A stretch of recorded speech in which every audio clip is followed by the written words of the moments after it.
Okay, looks like we're here for now.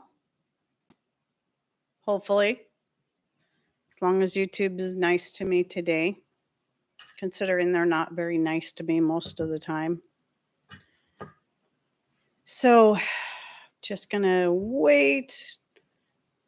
I like to start comments coming in the chat so I know that people can see me and hear me just fine. I think I got my mic working, so that's another thing. So, yeah, just let me know, everyone, if everything's working fine. Okay, I see and hear you. Thank you, Tina Marie. Yeah, so last week, my mic was not working. What the weird thing about it, this mic wasn't working. And I had a feeling it wasn't. But the weird thing is that even though it was connected and all that, and it said it was, you go into the settings, you see, okay, I'm using this mic. I saw none of the little audio things, that should show, the little sound waves and all that when the mic is being used. So, but y'all said you could hear me. So I'm like, okay, well, maybe it's working and maybe it's working. But then when I downloaded the video and then went to edit it, I realized, nope, that wasn't my mic. That wasn't the right mic. It was the computer mic, which is the reason I bought this mic, was because the computer mic was acting up and getting scratchy. So I heard that scratchiness and I just knew the sound was off anyway. Just didn't sound quite as good. So what happened was I had an update for the program for this mic. So I'm like, yeah, okay, whatever. I'll just go ahead and update it. And after the update, it just quit working. I'm like, and I tried to like repair it and all this stuff. Finally, what I had to do is I had to remove the whole program, went back to the company, to their website, and then downloaded the previous program that I had been using instead of the newest one, the update. Because I'm like, I'm not doing that again. It just seems like sometimes updates are always worse than, and it was working fine before the update. So sometimes it's better just to not do an update. So anyway, thankfully, I got it up and running again because it wasn't a cheap mic. It wasn't the most expensive one. It was kind of middle of the ground. But anyway, I am glad. Okay, it's buffering on your end, Teresa. Let's see. Let's make sure it's not me, though. So, yeah, it's always the update, right? So is anyone else having other issues? Okay. Deb, usually it's you. So I'm glad to see it's working for you this time. But Teresa did say that the bad weather does tend to do that, doesn't it? So anyway, hello everyone. Heidi here from Rain Country. God is good all the time. And I thought I would just come on a couple minutes more early than usual because I've been sitting here just kind of waiting, doing other things because I didn't want to get involved there. I got a lot of chores done, but I didn't want to get into some other chores, because I like the dirty kind of stuff because I don't want to wear my nicer shirts and things when I'm doing that. And, I got to make sure I have time to change and so on. But even though I had a topic for today, I decided I'm going to hold off on that. Not because there's anything wrong with it. I was going to talk more about grain storage and whatnot.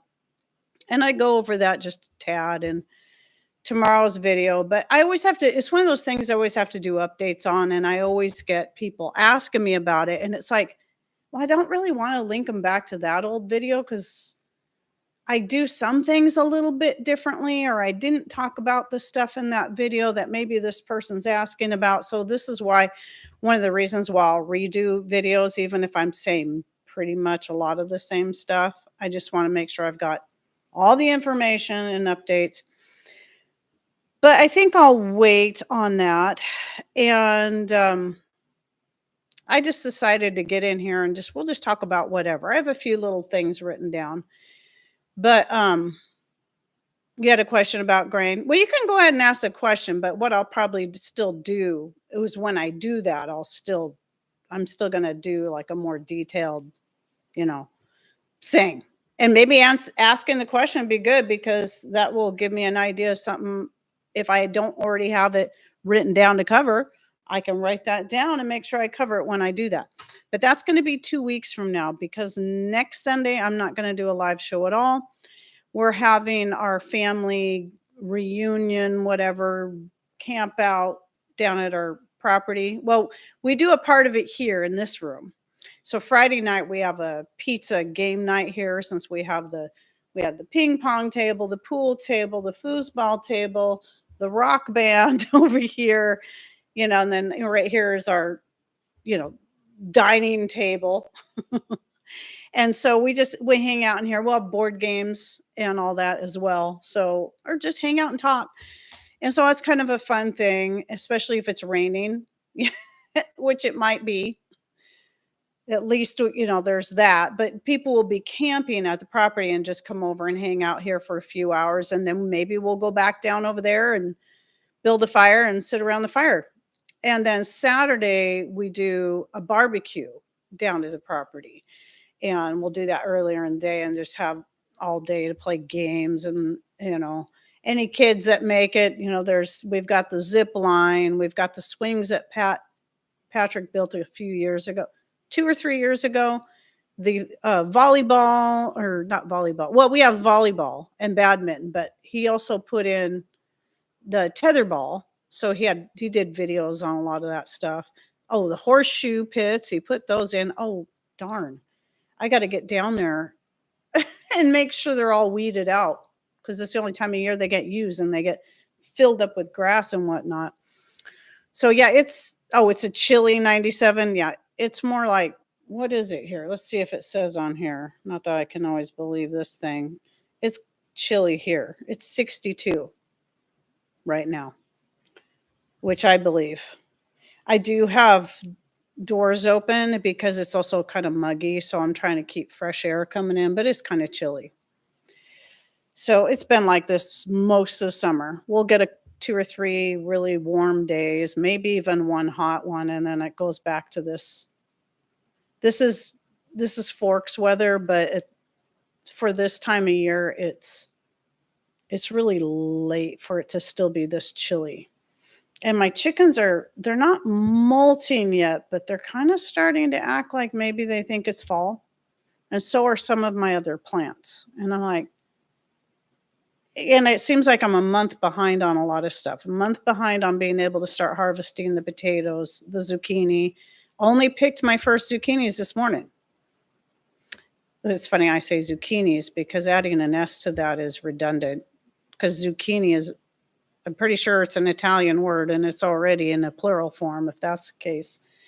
But so yeah, you might have seen my post. So I've got 1.5 zucchini in the bottom dehydrator right now. I thought about filling up the top one too, but I was afraid of just too much background noise. So I thought, I'll just do the bottom one. Because I picked 3. They're all 3 of them are about this size. This one will get tons bigger than this. I had one year that got missed. You know how that happens with zucchini? You don't see one and all of a sudden you go out there and like, where did this come from? That thing was bigger in weight than my biggest child when they were born. The thing was like 9 pounds something. Or was it 8 pounds? Was it almost 9 pounds? Either way, Ryan was just a hair under 8 pounds when he was born. So that zucchini was the size of a larger baby. Anyway, but I find harvesting them this size is best because if they get too big, the outer skin gets really tough, and I like to leave it on when I use it for anything. But if they get too tough and you leave it on, it's like, it's just not fun. Whether it doesn't matter if you're dehydrating it unless you're powdering it, or if you're cooking it, I made that mistake with something a couple years ago. But the good news is I knew I had another jar from 2023. So last year I didn't grow any zucchini because I wasn't putting in a garden. So had used up all the previous zucchini I'd jarred up, and I don't remember how many jars I put up in 2023. Well, I used up the jar in the kitchen, and I'm like, okay, I'll go get that last jar. I know there's one more jar, and I go back there. I can't find the jar. I can't find it. And I'm like, oh, maybe I'm wrong. Maybe that was the last jar.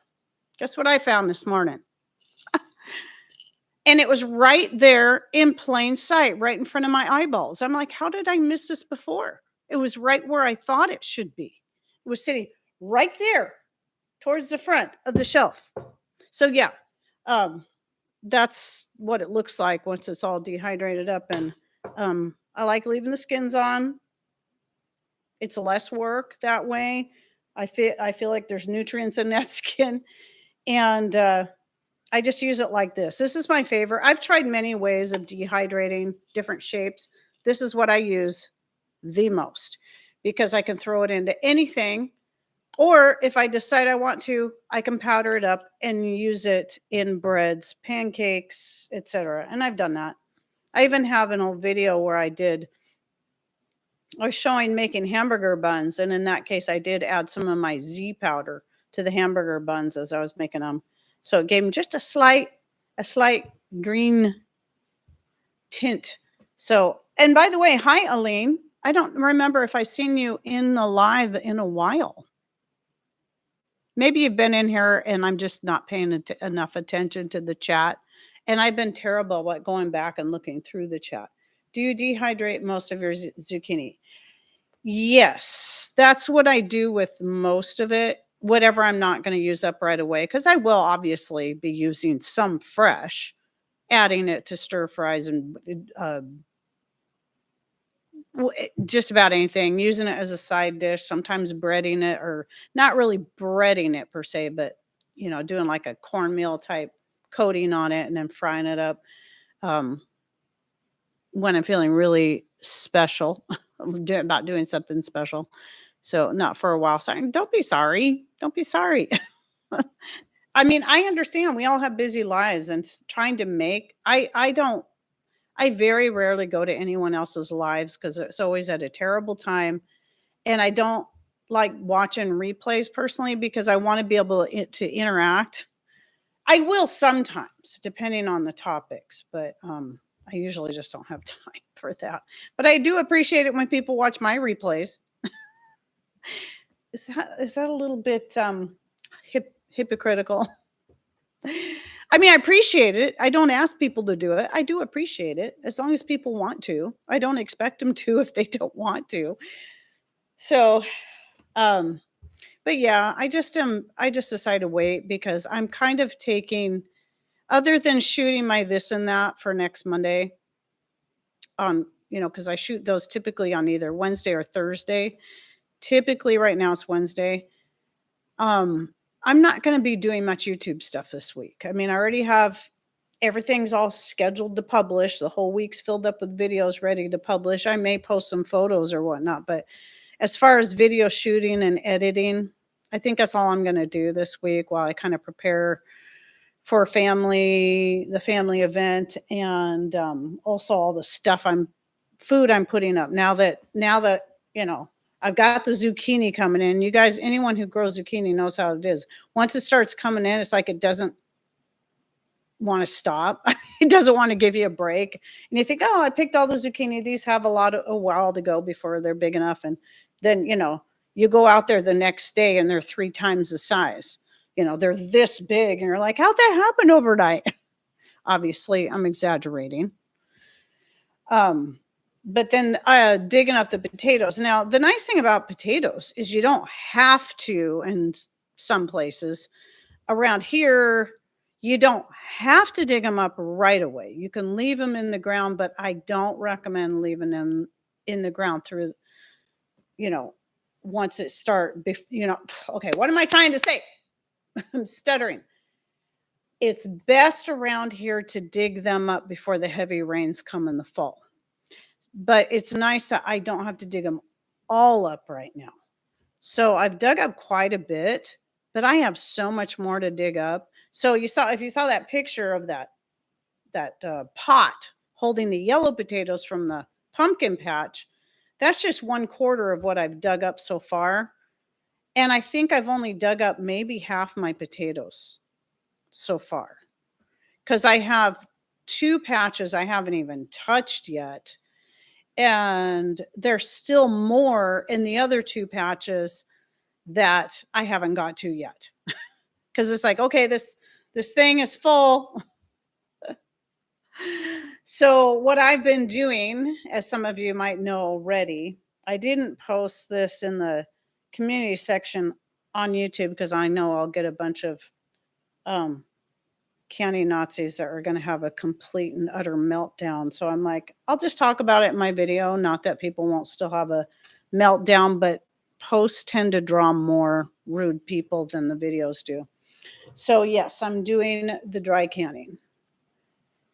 And Deb sent me her instructions, so I kind of followed that more. I had partially watched a couple other people's videos. I use butter in mine, and I soaked them in water and homemade vinegar instead of citric acid. Since it's an acid. That's the whole point, I think, is the acid is to help them from oxidize. So yeah, I did 4 little pint jars. And then once it was cool enough to open, I opened up the 1 pint, tasted a potato or 2 out of there, tasted really good. Then took the rest and fried them up. And my grandson was here, one of my grandsons. And so I ate a few of those, but Jace ate the rest. He loved them. They fried up really nice, but I like the fact I can use them any way I want. So anyway, so I did the 4. Decided to do I'm using my small canner right now because I don't feel like filling up the whole canner at this point. I thought, okay, I'm going to take a chance and go ahead and do quarts. So I did 4 quarts because that's how many jars I can fit in the small canner, because I think it's the smallest All-American. So I have the second to biggest All-American and the smallest one. The smallest one I picked up at a garage sale for $10. I think that one was the one that looked like it had never been used even once. So, excuse me. Anyway, yeah, so far I'm happy with it. I did ask Deb and a few other people that, on my social media sites where I did post the picture of the potatoes. They were like, oh, yes, it's the only way I'll do it now. And it seems like everybody that's tried it says the same thing. It's the only way I'll do it now. And, but I was asking people, well, how long have you had them in storage? What's the longest you've had your dry canned potatoes in storage? How'd they look?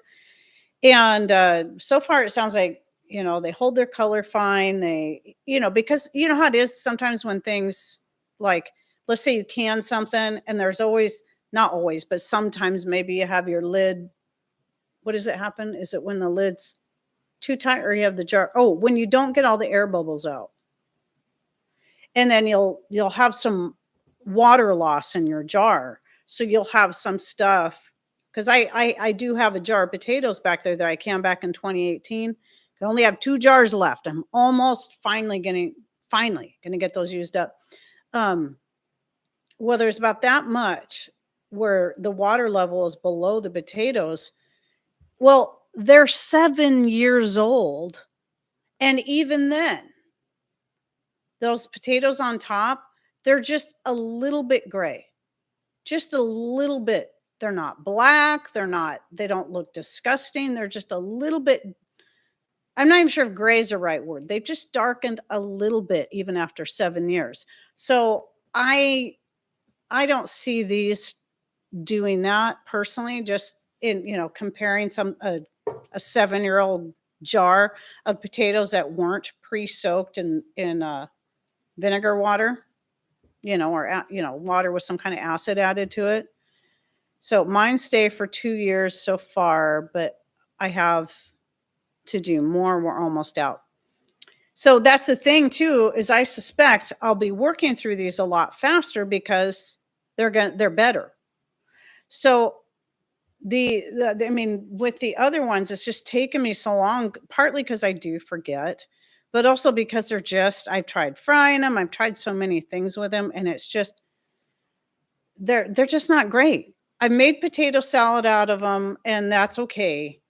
Now, more recently, what I found works pretty good just to use them up quickly is I've been dumping that when I bake up a beef roast, I just dump a jar of those in there. Just dump the jar into the pan with the roast, so when the roast is baking, the juices from the roast will, I mean, the potatoes are already cooked, but it will get into potatoes as they're cooking, and it does make them taste a lot better. So it's not like the taste is bad. It's just, some of you probably know what I'm talking about. It's just like the texture, everything about the ones canned in water, it's just not the same. Just not the same. So I decided today I have potatoes ready to go. They're soaking right now. I need to strain them, and then I'm going to butter them and salt them. And I'll do another 4 jars. And I don't think I'll do any more than that because I don't want to get too crazy and have too many put up at a time. Because it'd be nice if I can use them up through the year and not have them sit back there too long. But then after that, like tomorrow, the next thing I'm going to do is I'm going to make a bunch of mashed potatoes with some of the ones I've dug up so far and dehydrate those so I can have, restock my dehydrated mashed potatoes. Because I think I only did 2 jars a couple years ago, but they kind of go a long way. And again, it's something I tend to forget. But having the dehydrated mashed potatoes on hand is really, really nice. It's not like instant mashed potatoes you buy in the store. I really don't know what they do with those, but I cook up the potatoes, mash them up just like you would normally. And then when I go to rehydrate them, you can rehydrate them in broth, in water, in milk, whatever you want. But you got to cook them a little bit. It just takes a little longer than the instant ones you buy. So I don't know what the world they do to those. But it's still great because I've used them a couple times to make things like, I've made cold cannon out of them a couple times, and more recently made a cottage pie, like I think I was talking about last week, and that turned out pretty good. So it is really nice having them like that because it makes it a lot easier when you say, hey, I feel like having mashed potatoes, or I feel like making a shepherd's pie or a cottage pie or a cold cannon, but I don't feel like peeling and mashing a bunch of potatoes. So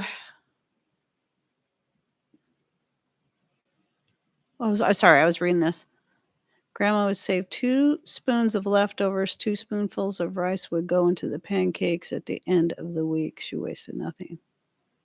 I guess I have to read the full context. My grandpa used to talk about poor people, food eating life. They grew up country poor. You ate what you grew and didn't get picky about ugly food or ugly spots. Right. Right. People used to be a whole lot less picky about how fresh their food had to be to eat it. That's funny. Patrick still teases me because of having my channel for so long. It's just become the botulism has become the running joke because of all the people always freaking out about botulism all the flipping time. All the time. And it's worse now. It gets worse every year how many more people freak out, which tells me that the scare is being pushed harder and harder over everything. And I know, as far as like this, I know there's a certain channel, at least one channel out there that would just really trying to steer people away from it because, the science, the science, the science. And that's fine. I don't mean anything bad against this person. I really don't follow their channel. I don't know much about them. I know a lot of people love their channel, probably really great people. But at any rate, I did watch a little bit of their video, and The truth is, when it comes to the whole botulism scare, years ago, I did my own research. And my research didn't involve just reading homesteading pages about how somebody did dry canning potatoes or something that would go against the government standards. Is it the USDA, FDA, whoever it is that does the what you should do when you're canning and when you're home preserving foods. Um, but I went to like the CDC, the FDA. I looked up not specifically canning, I looked up botulism cases, where they come from, what are the most likely things botulism comes from, what are the chances of getting botulism, and that's what I researched. And I was looking at pages like that. And I was looking at scientific pages, and that's where I gathered my information, and then did some looking into what is the okay, now that I know what the actual chances are of dying from botulism and how incredibly low it is when it comes to home preserved foods, because it is very rare. I then started looking up the statistics. When we know statistics are, for the most part, just kind of made up, but I did try to look at some really legitimate places, like what are the statistics on dying from being struck by lightning? Um, well, I found out you're more apt to die from a lightning strike than you are from botulism from your own home preserved foods. I did also look up, because I don't know what made me think of this, but I know I'd heard before people dying from being struck by flying champagne corks. Apparently, it can happen. So I looked it up. And guess what? Your chances of dying from a flying champagne cork are higher than dying from botulism from your own home preserved foods. Okay, so knowing that, do people just like freak out and never ever open a bottle of champagne? Never ever go outside ever because a lightning bolt could come out of nowhere, even on a sunny day? I mean, oh, I don't know. And then, of course, like I've said before, then you have the whole thing where it's like you got on one side, you got people constantly freaking out about botulism, but then on the other side, you have people injecting themselves with it to make themselves look younger. Hello? Over here, don't you dare dry can your potatoes or vacuum seal your fatty foods like nuts and more into jars because of over here. But hey, you just go right ahead and buy the stuff from the store, like the dairy that's had to be pulled because of listeria that was approved by the FDA, USDA, or whoever else. It'd be USDA, I believe. Sometimes those two are so, ugh. And then you have what else is it? Um, you got constant recalls on things like meats and salads due to salmonella and or E. coli. But guess what? People still keep going to the store and buying that stuff. Hmm. Yeah. I mean, ugh. Okay. I'm sorry. I didn't have a script at all today, other than a few notes I took on things. I just like four little things I wrote down. One was to talk about the zucchini, and one was about the potatoes. Everything else, I'm just like, I'm just vomiting out whatever is on my brain, I guess. So, at any rate, the truth is, one else who's done this, you got to make your own choice that you feel comfortable with. If you don't feel comfortable with doing something like this, don't do it. Don't do it. If you're going to, choose to live in that kind of fear because somebody has convinced you you must, then maybe it's best you do that for your sake of your own peace of mind. But I'm going to say one more thing. It just came to my mind. So Patrick and I I don't know if you guys have ever watched any of the seasons of Alone. Of all of the survival type shows we've ever watched, that one I think is our personal favorite. Well, we know we've only ever watched it, like, I think it was on Netflix back when we had Netflix, and it's like, man, they probably have some new seasons since we, you know, closed our Netflix account. And I'm like, how is there any way we can watch them? Well, I find that you could go to the History Channel or go to their webpage, and there's a lot of that stuff you can watch for free. Some of it's locked, but like all the seasons of the original Alone show until, up until 2024, you can watch all of them for free. So the catch is there's commercials all through them. Whatever, you know, growing up TV, that's what the way it was. You watch TV, you had commercials. That's just the way it was. It's just that we've been so spoiled, watching things not having commercials, and you can't skip them like you can on YouTube. So at any rate, we're watching the show, and there's three commercials that they play over and over and over again, and all three of them are for certain kinds of jabs for your teenagers. So the HPV and the meningitis. And you see who the commercials by. I mean, who's paying for it right there at the bottom. But the way these commercials are done, you're just like, wow, no wonder this stuff works. The complete and utter fear mongering. Yet if you listen to what's actually said in all of these cases and in all three of these commercials, they do clearly say, but it's happening so quick and there's so much happening in the imagery that you might not catch it. Guess what? It's rare. And there's absolutely no proof that those jabs will help prevent any of it. None. But hey, go ahead. And it shows these parents all worried, like, oh, we better do this. I better call my doctor and make sure I, force my child to get more jabs.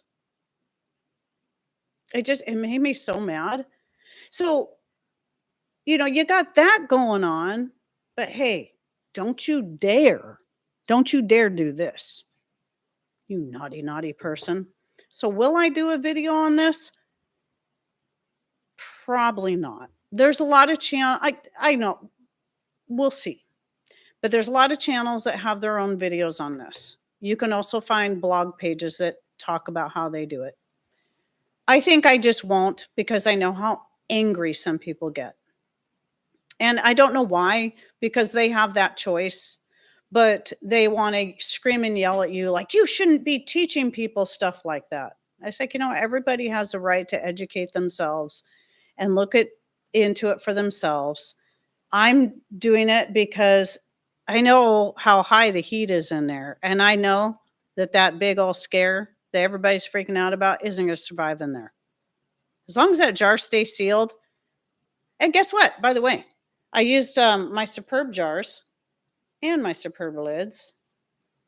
So I actually, even though I do like the pictures on some of them, and these are totally just plain, 100% made in the USA. This, and this. Love that. It is kind of nice having a nice smooth jar with nothing on it. So, for something like this, I like to be able to just see the potatoes without a bunch of stuff in the way. So anyway, yeah, you just got to weigh everything out. Some people will choose to do one thing because they think that's the safest thing to do. And other people will choose not to do that thing because they think it's safer to not do it. And I think we should all have that freedom of choice, and nobody should be screaming at people. But I guess my biggest irritation is when you got some people pushing stuff that there's no safety studies done, or if there is, they're so limited, and there's no safety studies done on, well, what if you get this shot, this shot, this shot, this shot, this shot, and this shot. What could happen over time? You know, you're taking a chance. You're taking a chance with your life and your health when you do that. You're taking a chance when you decide to inject your face full of botulism toxin, botulinum toxin, Botox. Um, you're taking a chance with your life when you step outside, especially on a cloudy or rainy day. You take a chance with your life when you buy that bag salad or that package of ground meat from the store. So, you know what? It's like, would we rather just live our lives to the fullest? Live our lives con brio? Or do you want to live in a plastic bubble? You know, maybe we should just put bubble wrap all around ourselves and not eat any food because it's all toxic, because meat's bad for you, dairy's bad for you, fruit's bad for you, vegetables are bad for you, water is bad for you. It's all bad for you. It's all toxic. It's all going to kill you. And oxygen is bad for you too because it oxidizes your body. So stop eating, stop breathing, stop doing anything. That sounds like the kind of life I really want to live. Not. Anyway, as you can see, I'm full of a little bit of sass and sarcasm today. It's one of those days. It didn't help that, I love Saturdays and the fact that I give my brain a break from YouTube related stuff and not you guys. I don't mean that you guys are stressing me out. I mean YouTube as in the entity and worrying about my channel, worrying about what I'm supposed to do next. Just so I can come back on Sunday morning to see that, oh, guess what? My income's dropped yet another $25. Gee, I might be making a whole $3 or $4 an hour for all the time I put into this. And I'm happy to keep doing it. But it irritates me. What I'm irritated at is that why? Is it because I refuse to put commercials all through my videos? I really think that's part of it.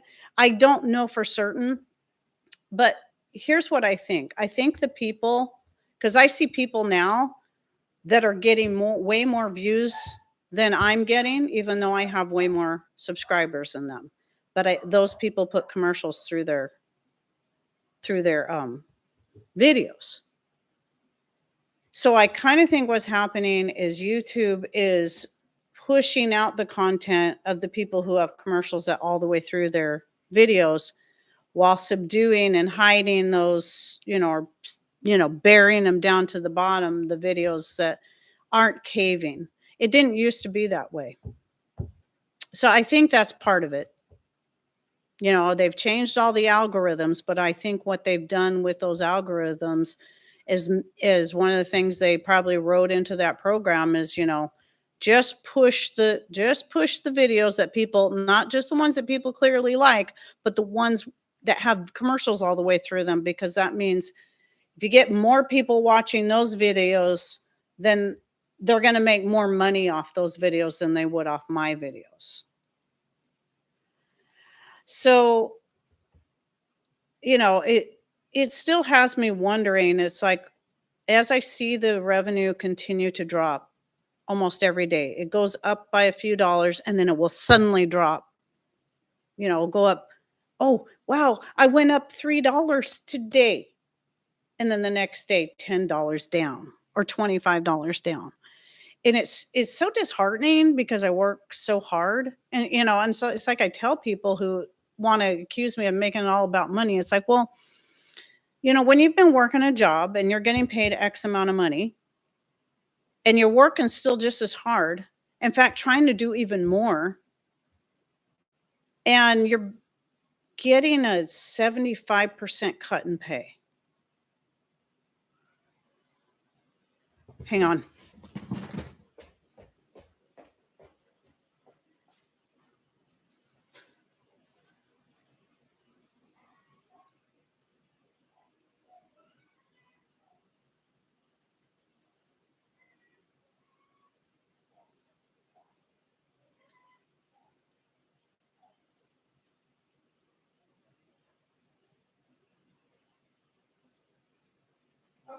coming back.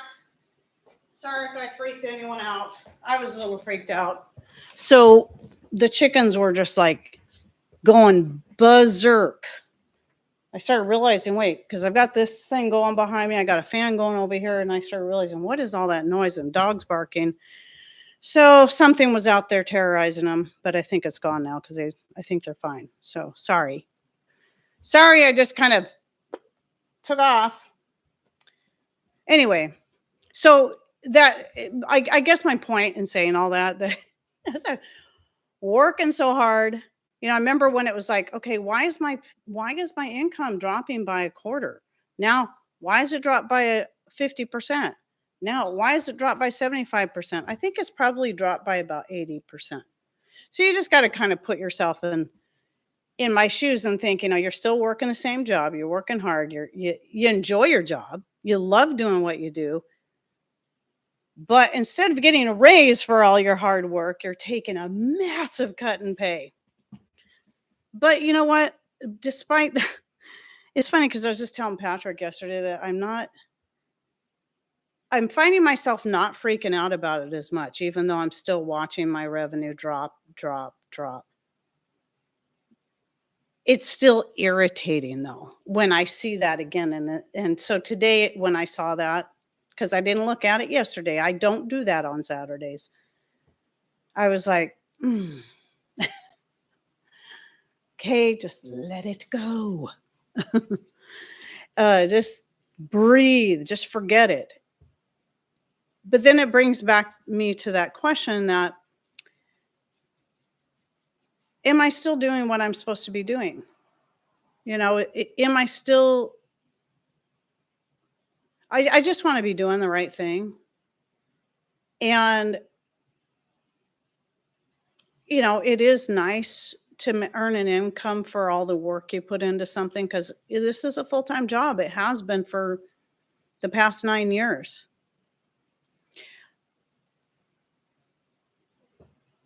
But what am I trying to say?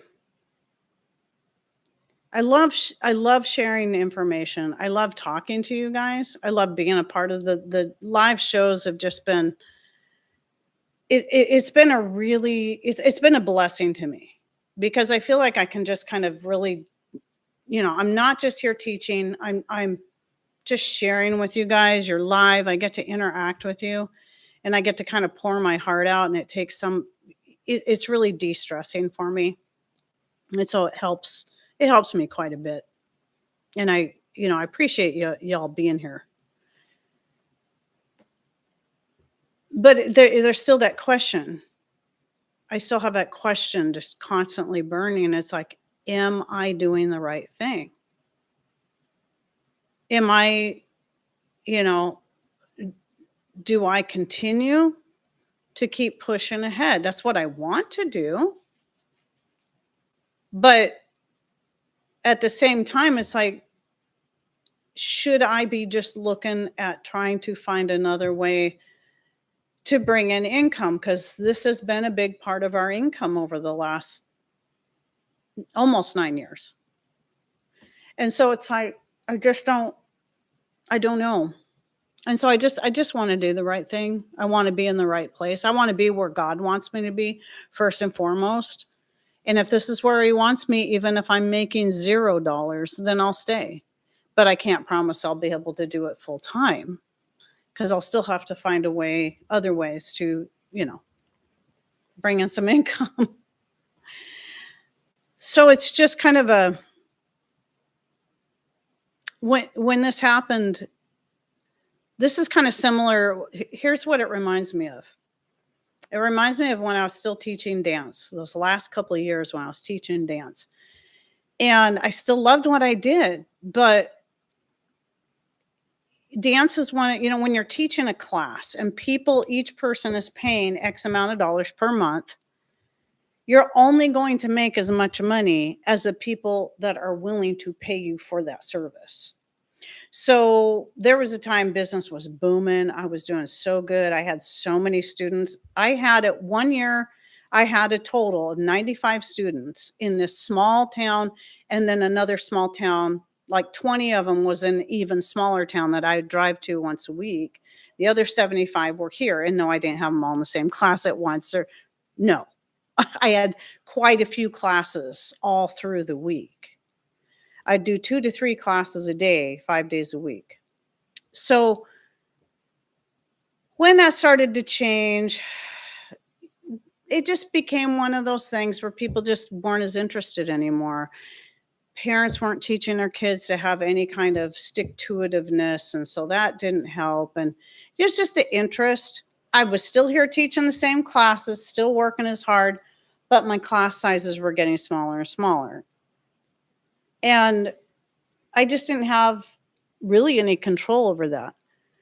What it really was that it was time for me to move on to something else. And that something else was, guess what? It was this. It's what I'm doing here. And Donna, I appreciate you asking how you can help. The best way to help is just keep getting the information out there. Keep playing the videos, liking, commenting, because that does help to some degree, because we get paid by views. But the problem is when I have, is it 417,000 or 418,000? I don't know, subscribers. But only a small fraction of those people are seeing my videos. Maybe only about 1,000 to 2,000 people even see my content pop up at all.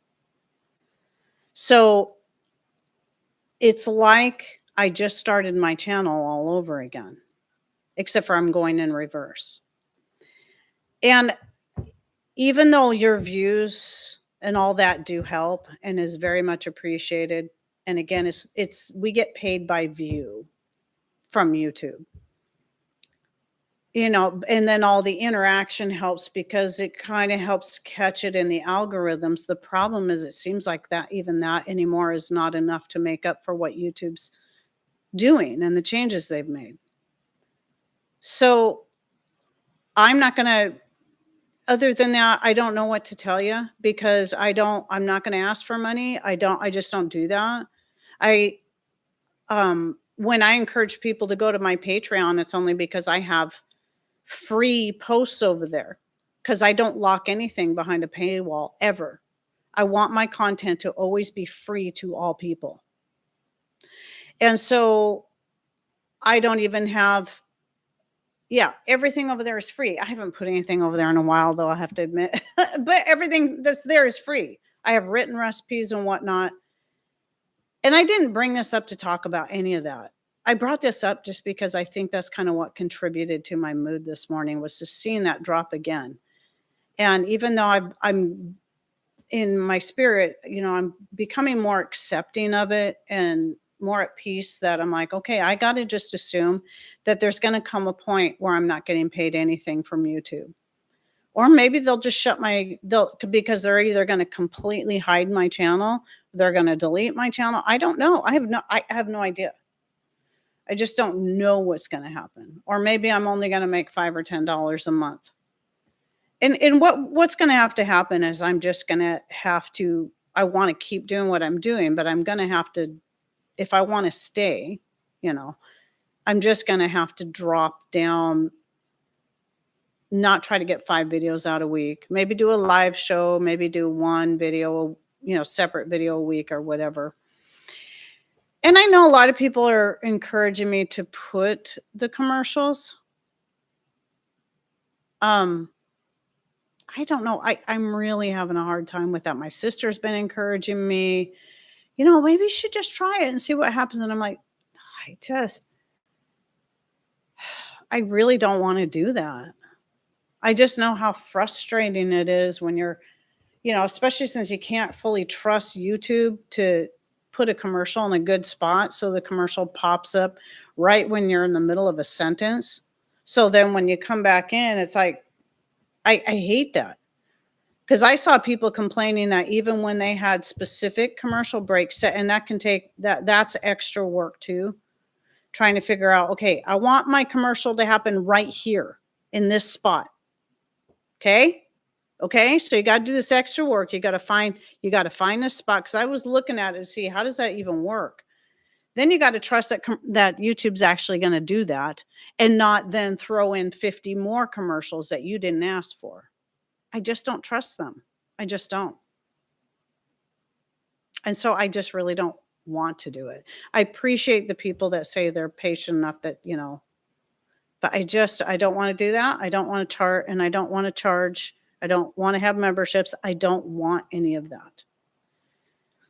And the truth is that I just want to be able to keep doing what I'm doing the way I've always been doing it, as far as any of that goes, and just trust God with the rest, and have him he'll take care of us. If this is where God wants me, it'll work out. And I do have that faith. I do. It'd just be nice if the people that follow me, because they want to see my content, could actually see my doggone content. I mean, you guys do, but not everybody. There's just a small fraction of people that see my content at all. I still have people that come back and say, I can also tell that YouTube is still deleting a lot of my subscribers as well. And if you have no idea you've been removed, then my content is definitely not going to show up in your subscriptions feed, because somehow your subscription was removed. And I can tell that's happening. There was a time I was gaining like an average of somewhere between 3,000 to 6,000 subscribers every month. And that was my average. I had months, I had 1 month, I think the most I gained in a month was 22,000 subscribers in 1 month. Guess where I'm at now? 1,000. That's still a lot. I mean, I would have thought in the beginning days of my channel, I'm like, wow, I gained 1,000 subscribers this month. But now it's like, compared to how good it was doing before they made all these changes, it's kind of sad. The good thing is I'm still gaining, even if it's slow. But at any rate, I'm sorry, you guys. I did not mean to get onto that. I wasn't going to get on that topic. I got there because that's kind of what put me in sort of a crabby mood, irritable mood. And you know what else? This is a side. This has nothing to do with YouTube. So we have the other property south of town. It's like an hour drive away, and it's up a mountain. Patrick got a call this morning and said some guy said there's a fire up there at such and such person's property. Well, that person's property is right next to our property. The guy didn't know how bad the fire was. He didn't know what was going on. He said but he called Patrick just so he could know. And he's got a couple pieces of heavy equipment down there. And so I haven't heard from him. And he's been gone for a few hours, and I'm really kind of concerned. So there's that. So I don't know what's going on. He had his Garmin. He can't text me when he's up the mountain. I said, make sure you take your Garmin with you so you can let me know what's going on. And he might have taken it, but he might not be thinking. And even then, I think he has to be out from under the trees for it to work. So I don't have a clue what's going on. So I'm kind of worried about that. So that's on my mind right now too. And the chicken's out there giving me a heart attack, just all screaming. I think it was probably a neighbor's cat. There's a neighbor's cat that likes to come around and just harass the chickens. And, Antonio's pretty good. Antonio and Cody are pretty good at scaring that off, though. So it's probably all fine. But, I freak out. My chickens.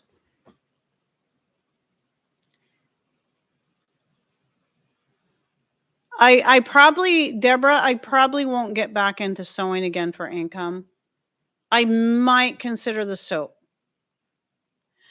The reason no on the sewing, other than possibly, no promises, I did kind of start working on these. I have a few of my skirts that I'd cut out a couple years back, because a lot of times I'd cut out a bunch of skirts at once and have them pinned together and ready to go. And I did kind of start piecing one together, and I haven't gotten back to it yet. Um, I'm thinking about piecing those together and just selling them off one at a time as I get them done. And I don't know how I'm going to do that. I still sell my crocheted stuff. I haven't stopped doing that, but I only do custom orders. Well, I do some things, like, I might have some gloves on hand, maybe. The hair ties, those are easy, but pretty much all my other crochet items are custom ordered. Hats, scarves. I don't do sweaters. There's too much time, and I'd have to charge quite a bit for the sweaters. And, it's a lot of work.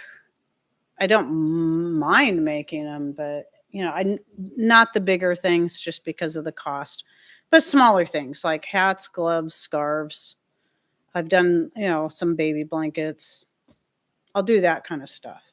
But at any rate, but yeah, I don't know how the skirt thing, but once those, I don't remember, I don't know how many are cut out. Maybe 5 or 6. It's not very many, but I'm thinking it would be nice to get those done and just get them sold and then just be done with it. But the reason why I won't get back into the skirt making, the apron making, all that is because of my knee. I don't think it's never going to be the same. It's better, obviously, but ever since I tore that ACL, it's never going to be the same. And then that toe I broke last year lately has been kind of aching again, which I think is weird. But I've started adding some bone broth to my coffee in the morning, hoping that'll kind of help with the knee and the toe. It just seems like there's a lot of these little weird old injuries that want to kind of act up. And anyway, because I use a treadle machine, that's why it takes a toll on my knee. I can sew, but I have to save my sewing for my own stuff, doing repair. Usually it's repairing stuff, or hemming Patrick's jeans, or making stuff for my grandbabies or something like that, or stuff for us. So that's why I won't, as much as I keep thinking about it and kind of want to, I just don't think it's a good idea. Patrick really doesn't want me to, especially because of the amount of time and effort that goes into making them. And he says, you're still not charging enough for those skirts. Which shepherd's coffee do you like best now? It's a good question, Tammy. I'm really still bummed they don't have the Honduras and the Colombia. Hoping they'll get it back eventually. And that's not because they don't want to carry it, but they're having issues with the distributor, I don't know if it's the country itself or the person that helps them, but for some reason, they're unable to get those right now. But they have since added the Mexican, the one from Mexico, and that one's pretty good. I still really like the Shepherd's Blend.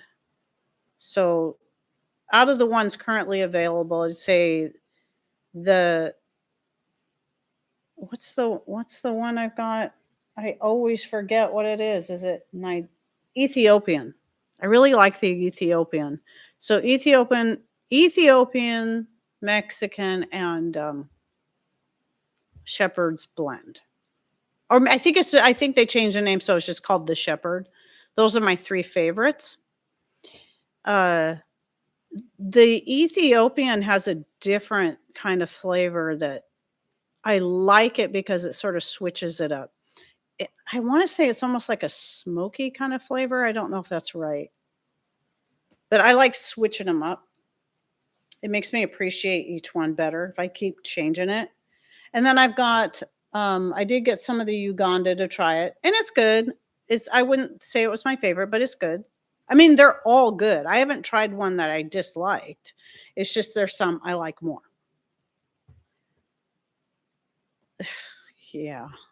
See, my point is that people want authenticity and homemade more now. Yes.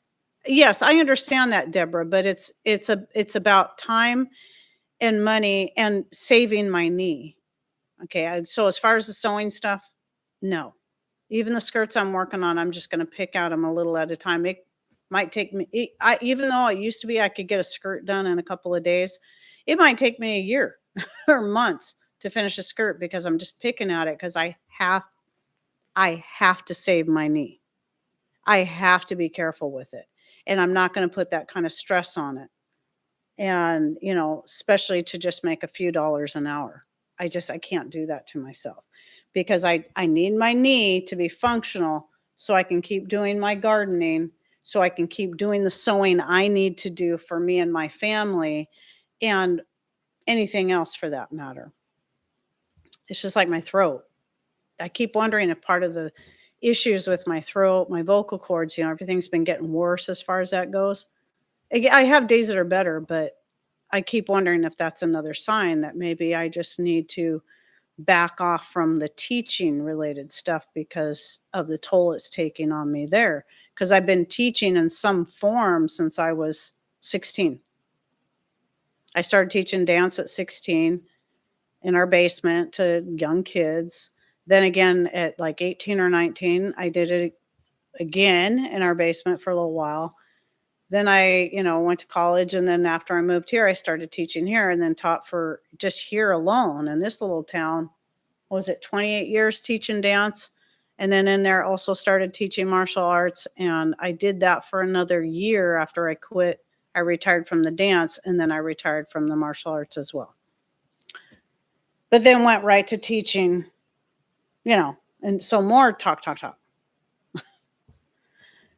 So, and singing now, it used to be I could sing a little bit. I could do a little bit of singing. I could do a little backup singing in church and stuff on, when I was a part of a worship team. But now it's like I can't even do any. I start to do any kind of singing and even just singing around the house, singing to the grandkids or whatever. And I just a few seconds is about it. It's too much. My vocal cords can't take it at all anymore. So, have you ever made vinegar using excess kombucha? I haven't, because I haven't made kombucha in years. Never cared for it. I did it I want to say it was like 25 to 30 years ago when I first made it, back when we just called it mushroom tea. Never heard of kombucha. And I did that for a little while and then finally said, I really don't like this. And so I quit. And then somewhere along the way, it was before I started my YouTube channel. I can't remember where I got the SCOBY from. Someone gave me one. I decided to try it again. And I'm like, yeah, no. No, not my thing. But, kombucha basically is just vinegar. If you let it finish all the way, that's how we drank the mushroom tea. That's how we consumed it, was as a vinegar, where there's absolutely no sweetness in it. It was just black tea vinegar. That's all it was. So,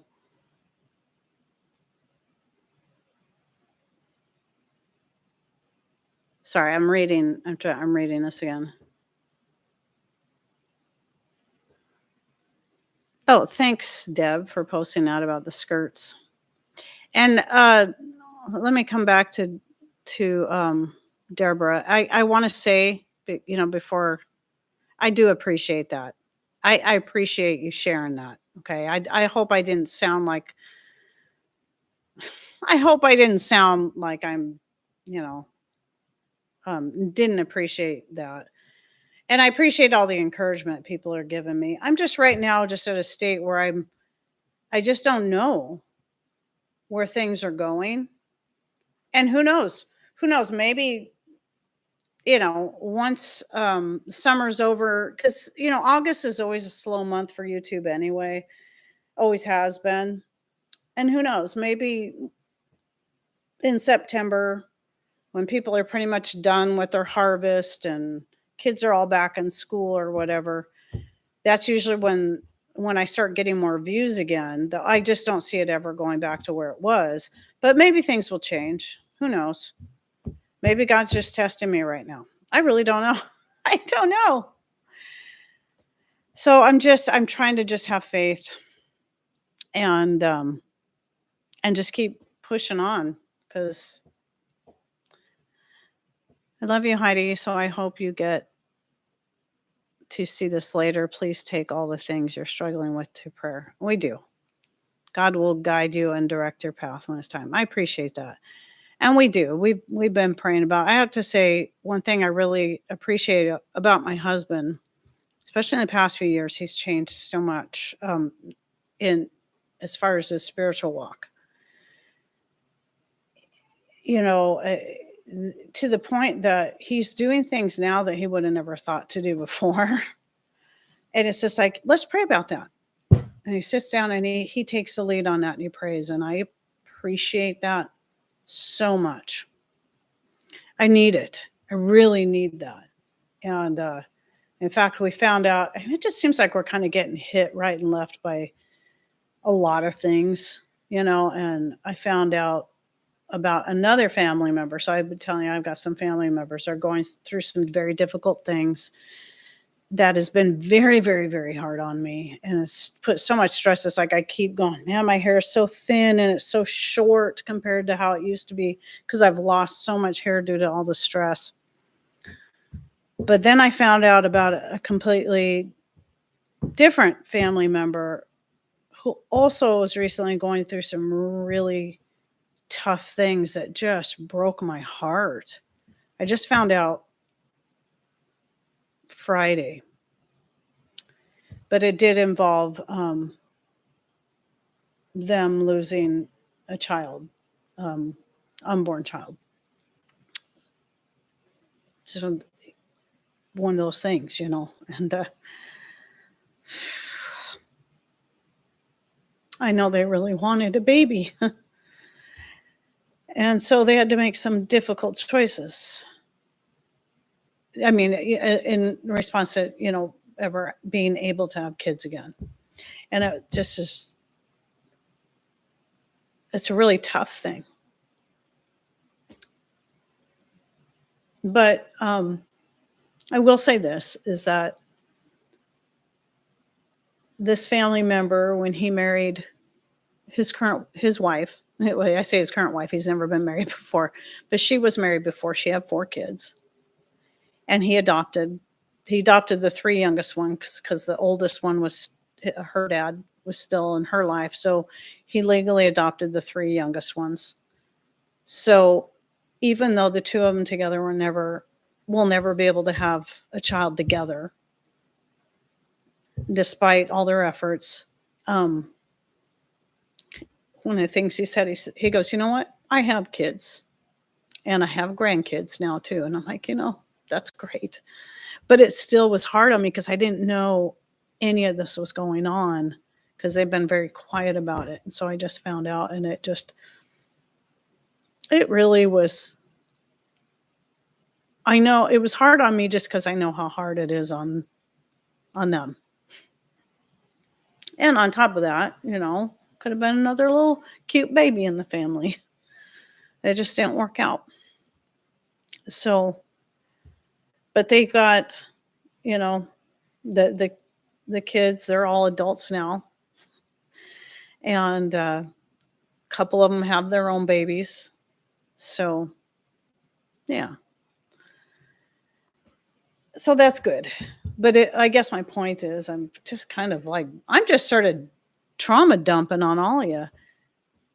It just seems like it's just been a lot of really emotional stuff lately. And then on top of that, just the constant wondering what I'm supposed to be doing as far as my channel, you know, and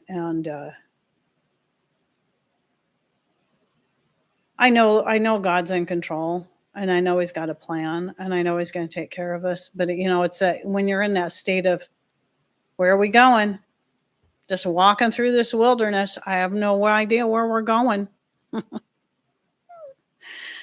Anyway, I'm sorry, guys. I'm sorry for dumping all that on you. I didn't mean to. It wasn't my plan. It just, like I said, I just kind of word vomiting here. Let me look and see if there's something.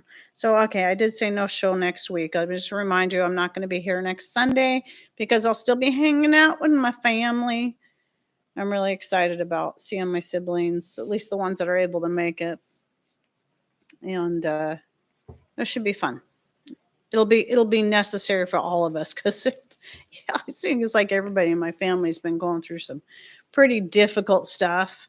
And so I think this will be a really good thing for all of us. Oh, and you see, that's the other thing is one of my brothers, he lost his wife recently. I was really hoping he was going to be able to make it, but he's going to hold off this year because he's still dealing with a lot of that. But anyway, yes, this one thing after another, I tell you. Talked about the potatoes, talked about, oh, I know what the other thing was. So I did make, it was my second attempt. So you guys know I've been working with a fermentation starter, making bread. I'm still doing it. I haven't stopped. I'm so happy with it. In fact, I've got some sitting right there next to the dehydrator in a bowl, rising. It's on its second rise. I usually do about 3 or 4 rises and then I bake it. But the first time I tried doing the butter crescent rolls, they were good, but they didn't rise very well when I went to bake them. And then it dawned on me that I think I had the heat too high. So I finally made another batch a few days ago, and those turned out pretty good. So that trick is when you're working with that fermentation starter to make bread, you got to bake the bread turn it down about 50 degrees lower than what you'd normally bake your bread on. Because you got to give it, it has to have, if it's too hot, it'll cook the top too quickly and it doesn't give it a chance to really get to its full rise.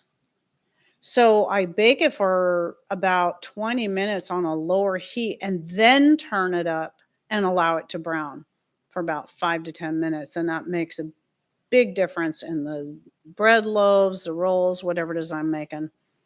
So that's pretty cool. Let's see here. I've got 2 granddaughters and 1 grandson on the way in December. Ooh, how nice. I baked some bread with a fermentation starter today. I was doing a little experiment. Oh my goodness, it was so sour. Really? Usually if it's really sour, it's because you're either, well, maybe it's really warm. Maybe you've been letting it sit in a really warm place. I've had a couple times mine start to get really sour because I didn't feed it enough. Especially when it's really warm on those warmer days, you got to really keep an eye on it. Because I don't like it to get too sour. And mine's been really good. It doesn't, every now and then I'll kind of get that taste almost of sourdough, which I don't mind now and then, but there's that point where it goes too far. You guys know what I mean? And as long as I keep feeding it and don't let it sit for too long. I don't know what 20 Celsius is. Let me look that up.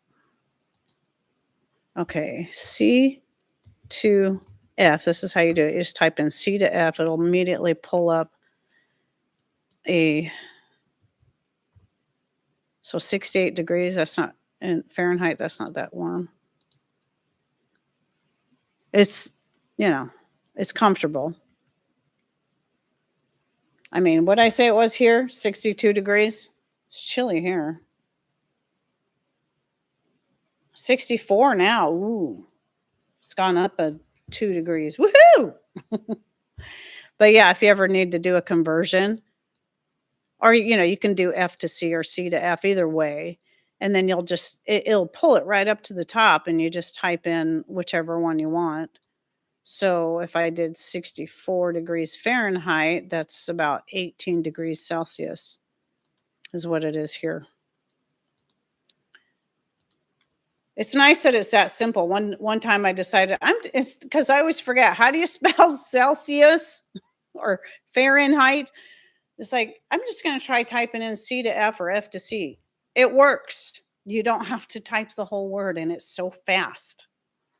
I love that. I love that. That's one thing that's super nice is you can have a conversion, just like you can do the same thing with anything else, I always spell, yeah, those are the words. There's certain words, it's like, I always spell it wrong. Even when I know in my head, I still will type it wrong. It's irritating. So yeah, just take the easy way out. I stopped making sourdough and Heidi taught me how to use my homemade fermentation as a yeast. I'm really loving it. I'm really, really loving it. And so now we're never without some kind of bread as far as, because before it's like, oh, I should make some bread. But because I always have that kind of ready to go and I just kind of plan it out. It's like, well, I'm not going to do it today. I still got plenty of this bread left. I'm going to wait one more day and then I'll just make sure I feed it so it doesn't get too sour, and then put it off another day. So, yeah, so today, and then I'll probably do another batch on Wednesday or Tuesday.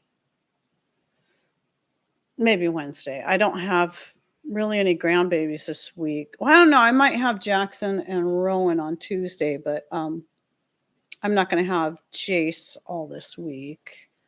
So that actually kind of, I'm going to miss him because I'm so used to him being here. But that works out good because, I want to put my focus on, making sure we have everything ready down there and here for this, our family get together.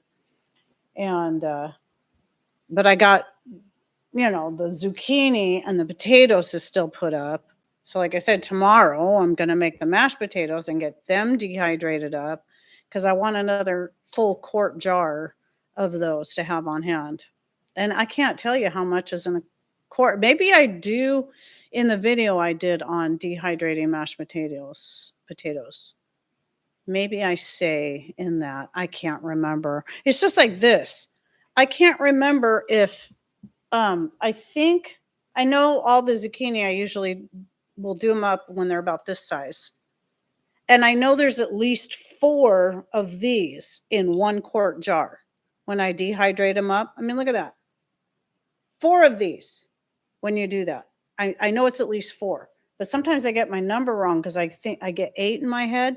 But I think that's because if you powder it, then you can put 8 zucchinis this size into one of these. Talk about space saving. That's why I put all of my pumpkin up in a powdered form now. Because you can fit so much pumpkin into one little jar. It's crazy.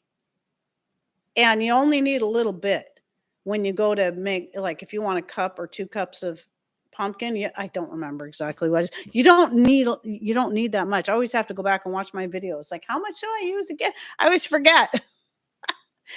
You don't need very much.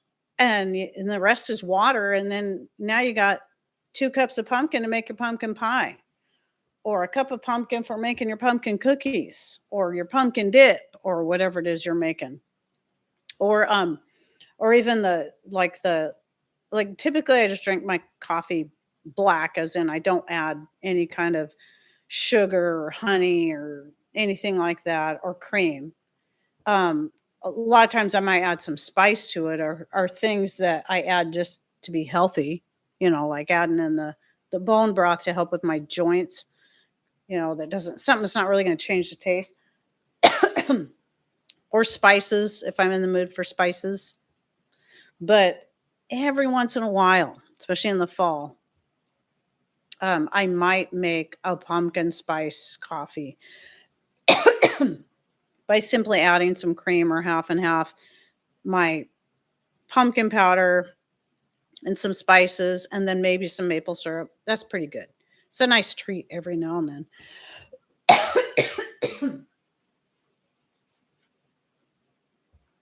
Sorry, starting to itch now. Maybe I should just read some comments here, because I'm sorry. I said I was going to try to do that more, but then I get to talking and I start, bleh, bleh, bleh. I started fig trees.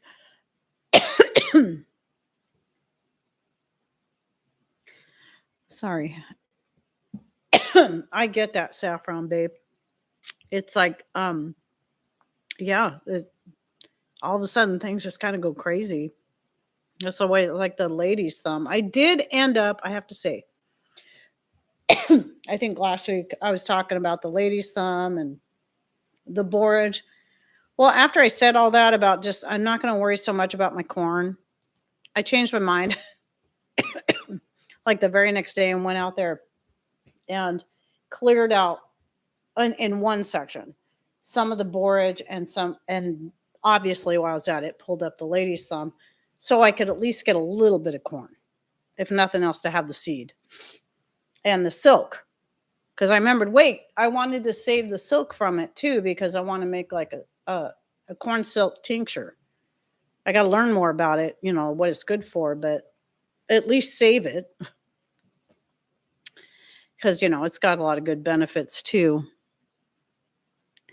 Took 5 years to get mammoth crops. Mammoth crops. Is that of the figs? I have been growing fig. I have a little fig tree that I've been growing from when it was this big since 2019. I still have yet to get figs on it. It's probably about this tall now, but I've had it in a pot all this time, and we didn't put it in the ground until this year. And I got a second fig that's already a little bigger. And so that was a couple of things that we planted against the fence over here when Patrick took all the lumber racks away from the fence, because that's where we used to put our firewood.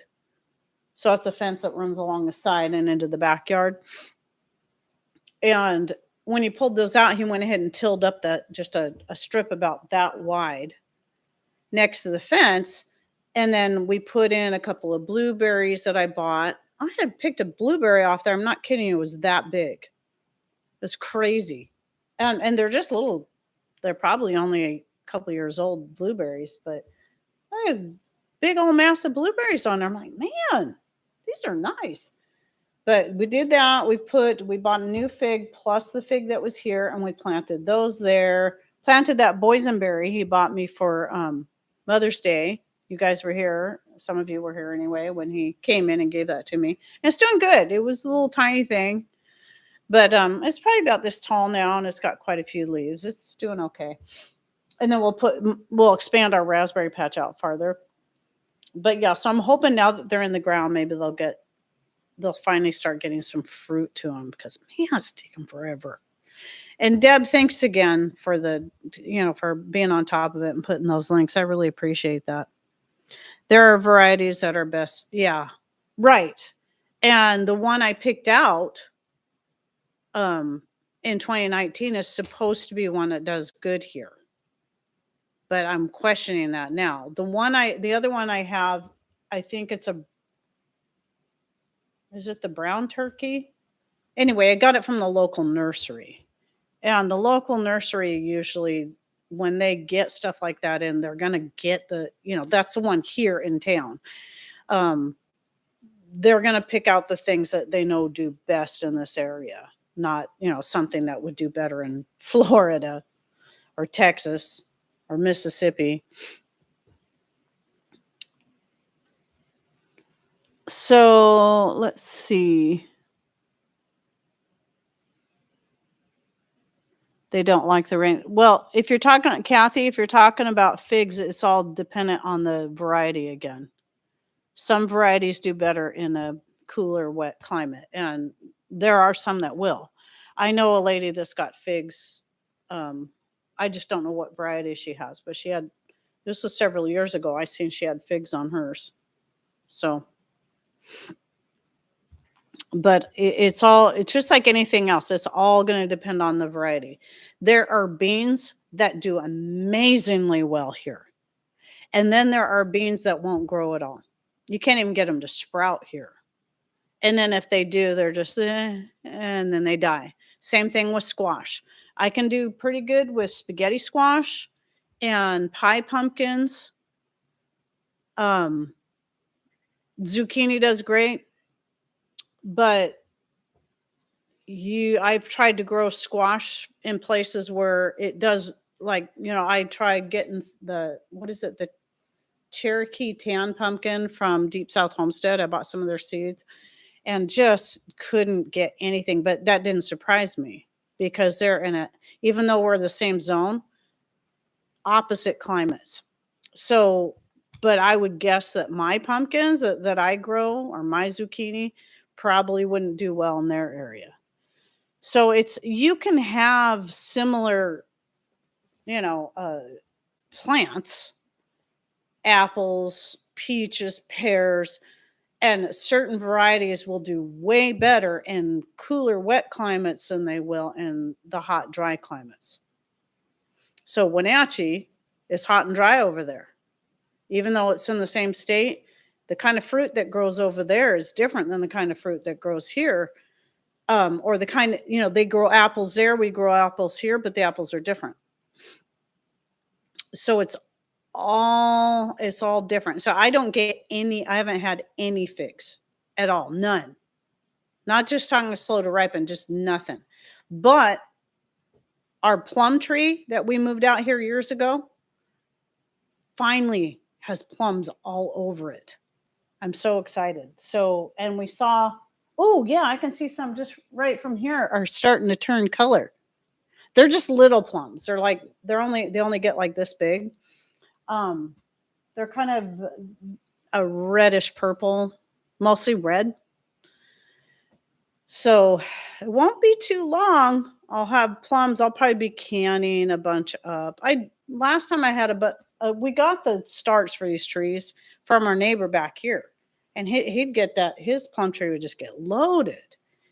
But we had it in a pot back here because I wasn't sure where I wanted to put it, and it did get a few plums on it. But then when we transplanted it from the pot that we had in back there to here, it took years. Last year was the first year it finally got flowers all over it, but then we had a late freeze and nothing. But this year, yeah, I'm pretty excited. It'll be the most plums we've ever got from that tree. Michelle, on the fermentation starter sourdough, similar, but not exactly the same. It's very similar. Some people would, like, I had someone say, well, on one of my older videos where I did using a fermentation starter, I have a new one coming out though, that, you know, you can go watch my older video, but I do it differently now and I get way better results. But anyway, one of my older videos, somebody said, well, this is just sourdough. And I'm like, well, I beg to differ. It is and it isn't, because it's very, very similar. You're not using a dry yeast. You are fermenting it like a sourdough, but you're just kind of going about it a different way. And I did find if I tried to work the bread the way people talk about working their sourdough, it didn't turn out as good as the way I do it, but I still had to find my own way even then. So it might be a better option for you than like a yeast bread if it's the, you know, because of the fact that it kind of does, you know, ferment it. So cold hardy figs can be put in the ground and heavy mulch around it and then cut back in the fall. You know, maybe that's the thing, is I never cut it back. I was thinking about cutting it back though this year anyway. So that's good to know. And I will definitely say, because we put it in soil that, I mean, we just plant it in the ground, there's really nothing there. I did put some stuff around it, but it really needs some amendments to soil, because we just tilled and planted and really didn't do anything to it. But it was just kind of one of those sudden decisions. I was like, okay, let's just stick this here. We can always add stuff on top later. And so I'll probably be putting some grass clippings around it, around all that stuff. I did put some grass clippings around. That's right. Leaves. I think we still have some of that broken down, those wood chips. I think we still have some. And I was just thinking about this like last night, that we need to put that around on those. From my 8th attempt from a friend's cutting, it's growing but slowly. Cold hardy is very easy. using cuttings and grows quickly here in central Georgia.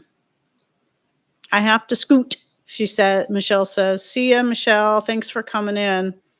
Yeah, I'm just a chatting away, and I didn't get cut off. So already an hour and a half. I didn't think I'd be on here this long. It's because I started gushing. I just started letting everything fly out. I probably should have just shut my mouth. Sorry about that again, you guys. There was one more thing I wanted to bring up because Tina Marie was asking me about this in the email. So I got that lemon scented bee balm.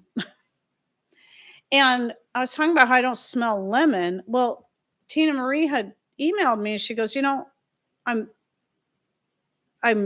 she was smelling her. So she crushed the leaves on it. She says, I'm smelling oregano. I'm hoping I got the right plant. And I'm like, well, I haven't tried crushing the leaves. So I did go out. I did it twice because I did it again today. I did it the other day and then did it again today and took some of the leaves at the bottom because I want to just kind of let that thing grow, and picked a few of them and then just really, really crushed them. And when I first start crushing it, it does smell a lot like oregano. So that was weird. But if you keep crushing it and then smelling it, then you can kind of smell that lemon in there. But it smells more like oregano than it does lemon. So Tina Marie's right on that one. And thanks, Gudrun. I appreciate that. I feel like maybe I just kind of blabbed a little too much. I've always been guilty of sharing just a little bit too much, a little overshare. But anyway, and then I feel bad because it's like, I hope it doesn't sound like I'm asking people for money or asking people for financial help. I'm not. We're fine. We're going to be okay. That's not my point. My point is it's just the not knowing what I'm supposed to be doing. And if maybe there's a reason why my channel is kind of going to be phased out, which I don't really want. I really want to keep doing it. So that's where I'm kind of having a hard time. I am human. Thanks for noticing. My eyes may be broke, but my ears and nose work terrific. You're right. So yeah, I got the same. But Tina, did you try crushing it even more and then really thinking about lemon and see if you could pick up on that lemon? Because when I did that and I think about, okay, I'm thinking of lemon, then I could smell a little bit of lemon. But yeah, the oregano smell was definitely stronger. That makes me think, I haven't looked it up or I've forgotten, is bee balm in the mint family? Does anybody know off the top of their head? I'm thinking it must be. Let's see. Heidi, you are real and down to earth, honest and forthright with info. Thank you. That's why we love you. Thank you. I really appreciate it. I'm going to try not to cry again because it's going to make me cry. All you people and your kind words making me cry. I think the real name for my 6-year-old fig is Chicago Hardy. I cannot remember what the name of my old one is, the one that I bought. What happened was when my mom passed away in January of 2019. Okay, that's what I thought, Gudrun. Thank you. So, and oregano's in the mint family. So that must be the connection there.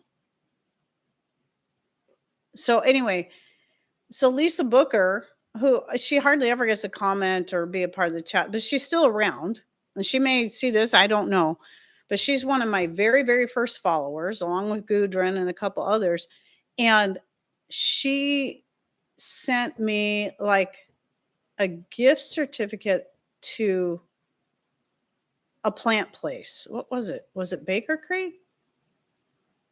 Anyway, she wanted me to buy something and, in honor of my mom. So I bought the fig in particular in honor of my mom. And that's why I can't, even if it never bears fruit, I'll probably never get rid of it. And it's a beautiful plant. I love the leaves. I love the tropical look of it. So either way, even if that one never bears fruit, I'll probably never get rid of it because I think of my mom. And that's why I picked fig because, we got Italian blood. The Italianness of me comes from my mom's side. And That's just what it made me think of. So I thought the fig sounded perfect.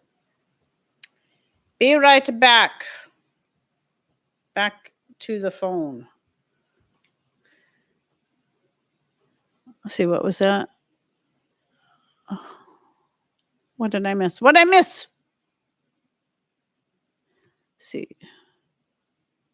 But anyway, so I bought that and I don't remember. I don't remember what variety of fig that was. But I think the one I went ahead and bought, I'm like, I was thinking the brown turkey wouldn't do as well here, but since they had it at the nursery, I'm like, I'm going to go ahead and give it a try because that was the one I wanted originally. Bergamot or bee balm is Narda. Some call it horse mint. Okay.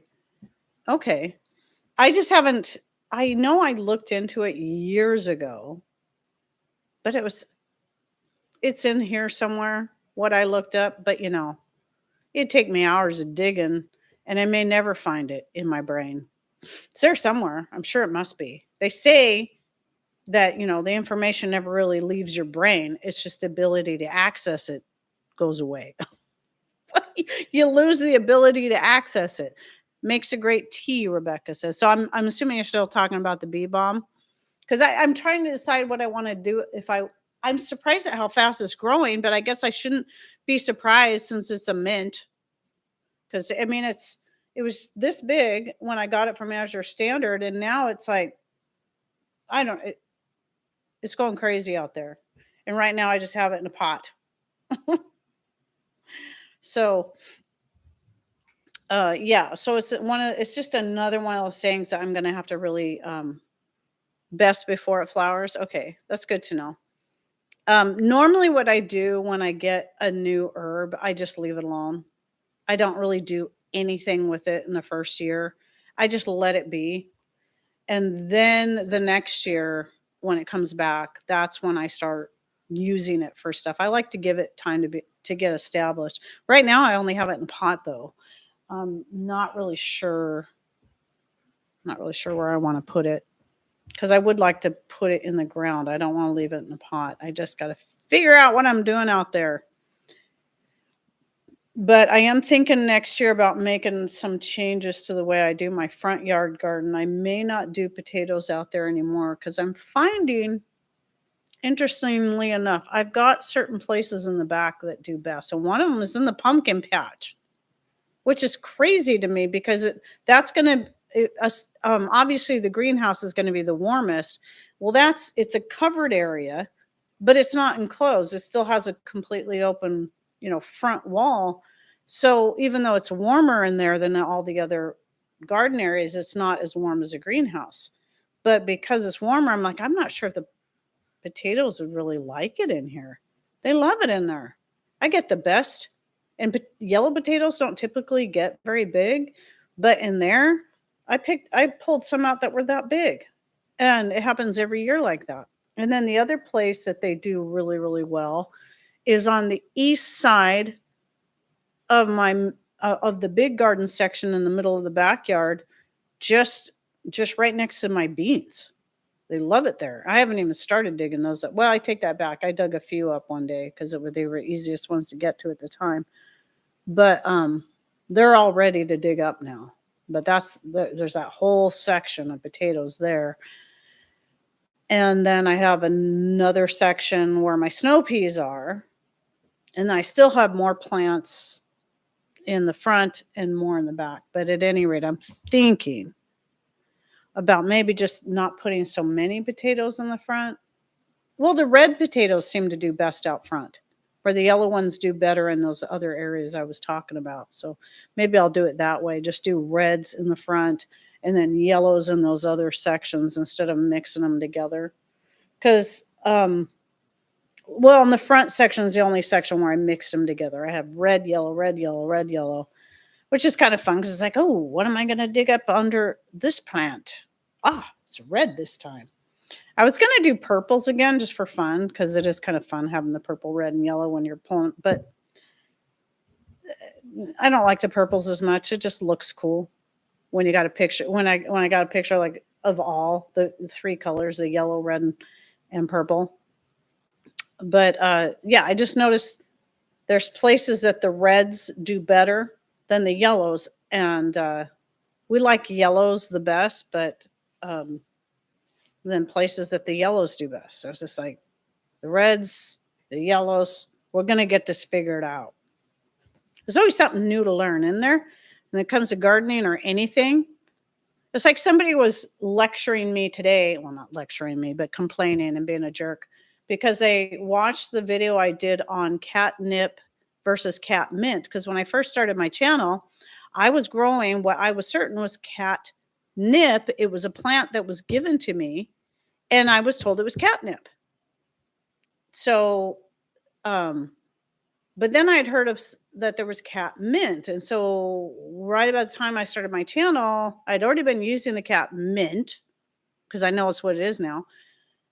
And but I'd already done the research on, benefits of catnip because I thought that's what I had, and used it for those same things, and it works. It really is a natural sedative, the cat mint. So it shows you that just like with many other things, like the St. John's wort, right? If they're closely related, they will have very much the same medicinal benefits. And when I heard of cat mint, I thought maybe I should do some research and see what, because I'd found another one at a garage sale and the person didn't know what it was. I'm like, well, this is like catnip. So it looks like the same plant I have at home. I'm going to buy it too, and thought, well, maybe I should look this up since she didn't know what it was. And so I was doing some research. I was looking up cat mint, catnip, and everything I looked up showed it with purple flowers. All of them. All of them. I went into a nursery. I saw cat mint and I saw catnip. Both had purple flowers.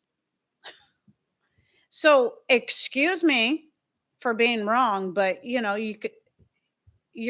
going to a nursery. You're thinking they're going to get it right, right?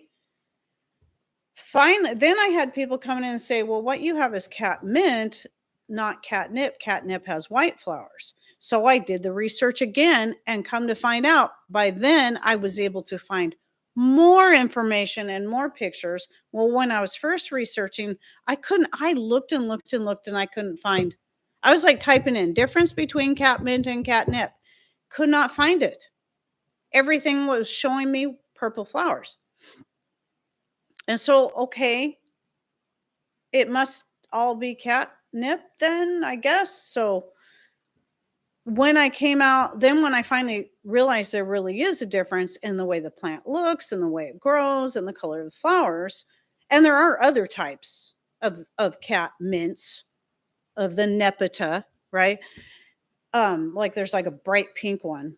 It's bright pink flowers. I can't remember the name of it, but I talk about it in that video that I did a few years ago where I was like, okay, I'm doing this update now that I finally got this figured out, at least I think, the difference between catnip and cat mint, so I could get that information out there so people would know this is a difference. But guess what? The medicinal value, they still have the same medicinal properties. So who cares what I found?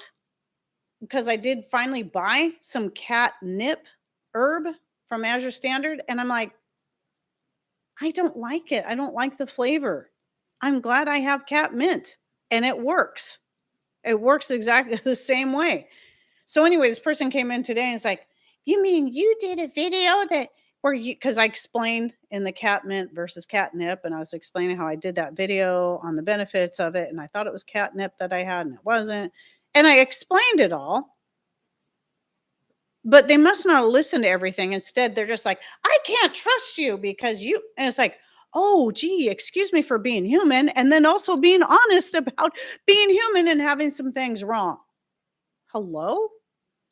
People are so grr. Not all people, obviously not you people. You people are good people. You're not jerks. Stuffed fig leaves. I knew that fig leaves were edible too. So stuffed fig leaves would it be the same as like stuffed grape leaves or dolmas? Maybe stuffed fig leaves is the Italian version instead of the Greek version. Well, I'm trying to find where did somebody mention stuffed fig leaves? That's the problem when I get on my rampages. Okay, you can also it's Deb. You can also do stuffed fig leaves like you would. Okay, yeah. That's it. Okay, I guessed it right. Thank you, Saffron Bay. I try to be real. I don't have to try. I am real. It's when I try to be someone I'm not. That's where it gets hard. And I've always got people that want me to change. You need to talk slower. You need to talk faster. You need to talk this way. You need to do that. It's like, guess what? How about you let me be me? Okay? If you don't like me, go somewhere else. Bye. Ta-ta. Hope not to see you again. Don't let the door kick you on the way out. I think I have to say, I think I prefer cabbage. Did I try making them with the grape leaves? I know you got to use really young grape leaves because they got to be tender. Otherwise, it's tough. So I've had cabbage rolls, and I have to say, I think I like them a little better. I know it's probably terrible, but especially when I have a crud load of grapes. The grapes I grow I am constantly out there hacking them back this time of year, just so you can walk, not just across the deck, or not just to keep them from overshadowing my plants in the pots that are on the deck, but if you want to walk out down the steps out into the yard, out into the rest of the garden, I got to keep pruning stuff back, or it'll totally grow across there. You wouldn't even be able to walk out off the deck. It's crazy. I got like twice a week, I got to go back there and start hacking stuff back. So I'm glad they grow well here. Okay, Rebecca. And congrats on the new grandbaby. Just be you, and the right people will always find you eventually. You know what? That's so true. That's so true. And they have. Just if you talk too fast, I simply rewind and listen again. Right. Or there's always the option of using the settings on YouTube, and I think Rumble has it now too, and you can pick a slower speed. If you want to hear me sound like I've had a little too much to drink, then yeah, it works. You can slow it down where I'm talking like this. Or you can speed it up if you think I talk too slow. Some people think I talk too slow, and they speed me up so I sound like a chipmunk. So yeah. Oh, well, in the lives. Yeah, in the lives you don't have the option of speeding up or slowing down. But yeah, in the replay. So you finally found the speed option on Rumble. It was difficult, but I do speed you up. You see, some people speed it up to get, probably because I take so long getting to the point. I get people that complain about that too. But you know what? Sometimes I feel like there's information that I have to share, or I think of stuff. I'm like, oh, I better say this too, because sometimes I think certain things are important that other people aren't going to find important. But I also have been doing this long enough to know the kind of questions people are going to ask. And so this is another reason why I've redone some videos over and over, because I get people, they're like, well, how do you get from here to there? Okay, well, let's just start from the basics and let's lay this foundation first, and then we'll get to this. And it's the foundation laying that some people get irritated with. But in my opinion, these are the people that are complaining about the side dish that might be really important, to some people, of the free meal that they were invited to, or maybe not invited to, but they decided to just go ahead and show up and then complain about the free stuff that was given them because they didn't want it, but somebody else did. So what do we got here? I just saw a tip about placing wine corks in the bowl with fresh fruit. Apparently absorbs gases that cause fruit flies. Huh. Never heard of that. That's interesting. I don't know. Some of us are looking for details and others only want ready. Yeah, some people want fast food. They don't want a 5-course meal that's been home cooked. They want fast food.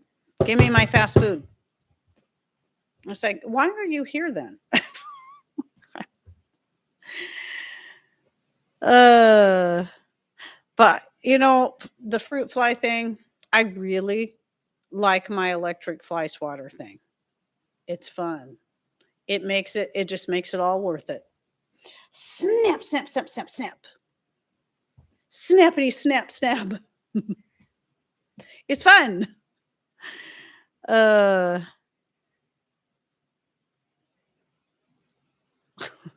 no pun intended. Oh, you guys.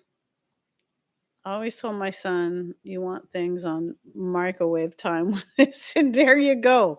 When it's intended to be a slow cooker method. Very good. Good point. I like it home cooked. Keep it real kind of deal. See, I just bought an electric swatter recently, but haven't used it yet. It's fun. Especially if you're really feeling kind of irritated about something. It's like, where are those doggone flies? Where are they? Here I come. Snap, snap, snappity snap. It's even with the fruit flies, I'm always kind of surprised at how loud that snap is. It doesn't work really well on like bigger house flies because you got to snap them a few times. The first time you might just fry their wings, but and then I kind of feel bad because it doesn't like disintegrate them like it does all the little gnats and the fruit flies and the little, what do you call them? The ones that fly in a square. They always fly like this, and then they want to dive bomb you every so often. Those are the ones that annoy me more than the fruit flies. Evil lantern flies. Evil lantern flies. Are you talking? Huh? Is that? I mean, I don't know if that's a joke or if there's really something called an evil lantern fly. um. Fireflies? You're not talking about fireflies, are you? Or are you just being a joke because electric lantern? A Japanese lanternfly? Is that what they're called? The ones that are you saying those are the ones called that fly in the square? Because I've tried to figure out what those are. But yeah, they always tend to like fly in the same part in the living room. They'll come right in the middle of the living room and then and then every so often they'll try to dive bomb you. They get like, I don't know, it's weird. Then there's another one.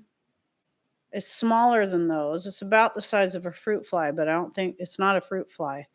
And those ones like to excuse me, those like to fly right in your face and up your nose. I hate those things so much. Stay out of my nose. And you're like, oh, I hate that so much. There I go saying those ones again. Those are the ones I really like to fry. Snappity snap, snap. Or in the eyeball. Yes. Oh, they're so irritating.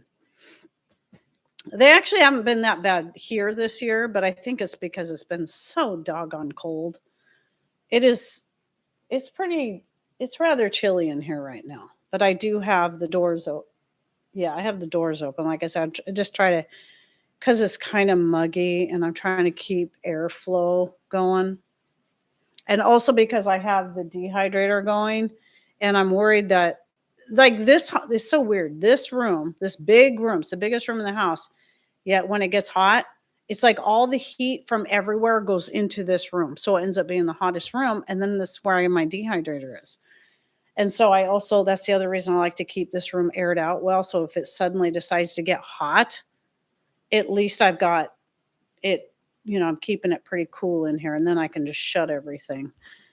See, my Chihuahua is old, and this year, whenever we get a fly in the house, he goes behind the couch and hides. Oh, luckily it doesn't happen often, but he just can't seem to stand it. Huh. Is he, how's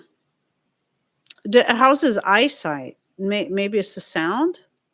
Kind of freaks him out because he can't see it. I know my Chihuahua that I had, she was almost completely blind. Well, I won't say completely. Her eyes were totally cataract over there at the end. It happened so quickly too. Wonder if the buzzing is super annoying. Which, yeah, I'm sure. Anyway, I should get going. I need to go can those potatoes. That's right. I got to go strain them out and then get them in my little canner. I really like using that as much as I love my big, huge canner. It is nice having that little one. And I know I said I was going to go, but it reminded me. So my beans I'm starting to get my green beans now. And I think what I'm going to do this year is just can like 5 jars of beans at a time. And just as they're coming in, instead of trying to pile up on them until I can fill up my big canner. This way I can just keep up on them as soon as they're coming in, and I don't have to feel like I got to fill up the big canner. And since it's so small, it heats up quickly. It doesn't take near as long as the big one to heat up and get to the right pressure. So it's a lot faster. Anyway, so for reals, I do need to get going. I got so much to do to finish up today. But again, so don't forget, next week I'm not going to be here, and I'll probably be around on YouTube. I just won't, I'm just not going to be doing any lives or doing any editing and all that kind of stuff. So anyway, thank you everyone. And thank you for listening to me. It's like therapy. I appreciate it. Love you guys. And hope you have a great week. Take care. God bless.